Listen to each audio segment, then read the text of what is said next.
माननीय प्रधानमंत्री जी, आपका कोटि कोटि धन्यवाद। आपके प्रेरक वचनों से अभिभावकों का अपने बच्चों के लिए समझने का मार्ग मिला है। मान्यवर के दबाव में न रहें, हम गांठ बांधकर परीक्षा में उत्साह बनाए रखेंगे। आपका धन्यवाद। माननीय प्रधानमंत्री जी, चंबा प्रकृति के अनछुए सौंदर्य को समेटे भारत के पेरिस के रूप में प्रसिद्ध पर्वतीय नगर है। चंबा हिमाचल प्रदेश से आरुषि ठाकुर आभासी माध्यम से हमसे जुड़ रही हैं। आरुषि, कृपया अपना प्रश्न पूछे।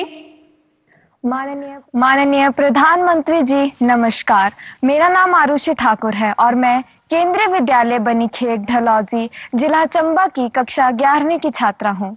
माननीय, मेरा आपसे यह प्रश्न है कि परीक्षा के दौरान जो बात मुझे सबसे ज्यादा परेशान करती है वह यह है कि मैं पढ़ाई कहाँ से शुरू करूँ। ये अपने गांव से ही बिजनेस करके 100 करोड़ से भी ज्यादा का बिजनेस करते हैं। क्या आपको भी गांव से ही बिजनेस करना है? तो फ्रीडम ऐप को अभी डाउनलोड कीजिए। मुझे हमेशा लगता है कि मैं सब कुछ भूल गई हूँ और मैं इसी के ही बारे में सोचती रहती हूँ, जो मुझे काफी तनाव देता है। कृपया कर मार्गदर्शन कीजिए। धन्यवाद सर। धन्यवाद आरुषि। माननीय प्रधानमंत्री जी, भारत में धान का कटोरा के नाम से प्रसिद्ध राज्य छत्तीसगढ़ की राजधानी है रायपुर। रायपुर की अदिति दीवान इसी समस्या पर अपनी मन की जिज्ञासा का समाधान चाहती है। अदिति, अपना प्रश्न पूछिए। माननीय प्रधानमंत्री जी, नमस्कार। मेरा नाम अदिति दीवान है और मैं कृष्णा पब्लिक स्कूल रायपुर छत्तीसगढ़ में कक्षा 12वीं की छात्रा हूँ। मेरा आपसे यह प्रश्न है कि मैं इस बात को लेकर चिंतित रहती हूँ कि मुझे बहुत कुछ करना है, लेकिन अंतिम तक मैं कुछ भी नहीं कर पाती हूँ, क्योंकि मेरे पास बहुत सारे कार्य होते हैं। यदि मैं अपना कोई कार्य समय पर पूरा कर भी लूं, तो और ज्यादा परेशान हो जाती हूँ, क्योंकि फिर अन्य कार्यों को करने में या तो बहुत ज्यादा देर लगा देती हूँ या तो उन्हें आगे तक के लिए टाल देती हूँ। मैं यह जानने के लिए उत्सुक हूँ कि मैं अपने सारे काम सही समय पर कैसे पूरे करूं। धन्यवाद। धन्यवाद अदिति। माननीय प्रधानमंत्री जी, आरुषि और अदिति अपनी परीक्षा की तैयारी एवं समय के सदुपयोग पर आपका मार्गदर्शन चाहते हैं। कृपया उनकी समस्या का समाधान करें। माननीय प्रधानमंत्री जी। देखिए, सिर्फ परीक्षा के लिए नहीं, वैसे भी जीवन में टाइम मैनेजमेंट के प्रति हमें जागरूक रहना चाहिए। परीक्षा और नो परीक्षा, आपने देखा होगा काम का ढेर क्यों हो जाता है। काम का ढेर इसलिए हो जाता है समय पर उसको किया नहीं इसलिए। और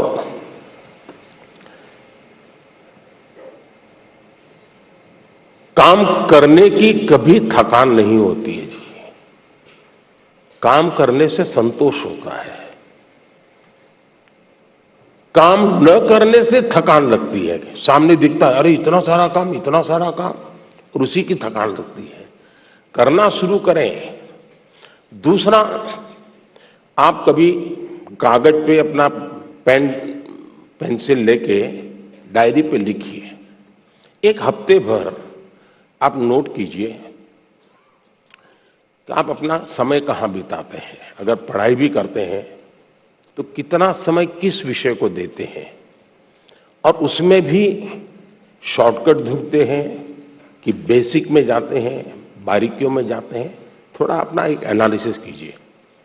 मैं पक्का मानता हूं कि आपको ध्यान में आएगा कि आप जो आपकी पसंद की चीजें हैं उसी में सबसे ज्यादा समय लगाते हैं और उसी में खोए रहते हैं। फिर 3 विषय ऐसे हैं जो कम पसंद है लेकिन जरूरी है, वो फिर आपको बोझ लगेगा। मैंने 2-2 घंटे मेहनत की लेकिन ये तो हुआ नहीं।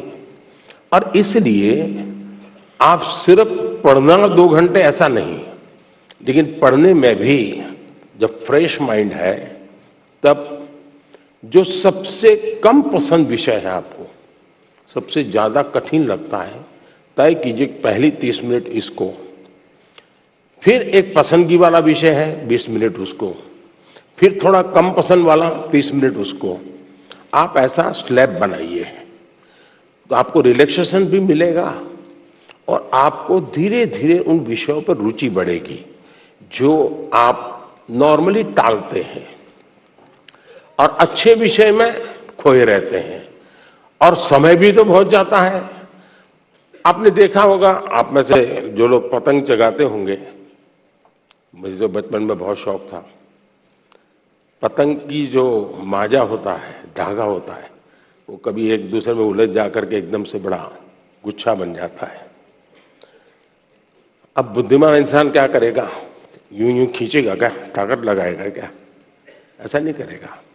वो धीरे से एक एक तार को पकड़ने की कोशिश करेगा कि खुलने का रास्ता कहां है, और फिर धीरे धीरे धीरे खोलेगा तो इतना बड़ा गुच्छा भी आराम से खुल जाएगा और सारा माजा, सारा धागा एक जैसी जरूरत है वैसा उसके हाथ लग जाएगा।